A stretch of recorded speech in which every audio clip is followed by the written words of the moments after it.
Good afternoon. I am past President June De Dios, Club President for the Rotary year 2004-2005. I would like to greet all RCRM members. Congratulations on this significant milestone, the 25th anniversary of the club. Congratulations, and keep it up.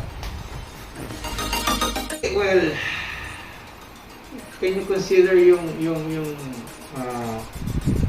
parang naging achievement ng club? Okay. The first matching grant na nakuha ng club was during my term. Tama ba, Joel? Tama na? Ay, hindi ko na alam. Yeah. Yung first match. Kailan po kayo naging president, sir?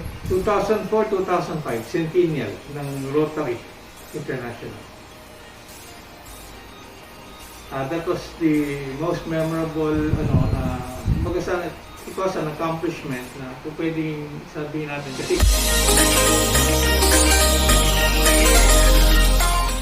that was received by the club, and we used the funds we got from that matching grant in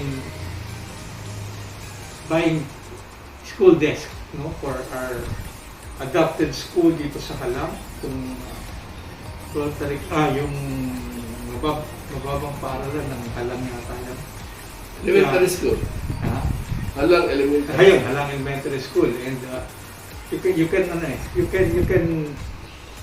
was really something na makita mo yung mga bata nung when they received the desk, sila kanya-kanyang hakot.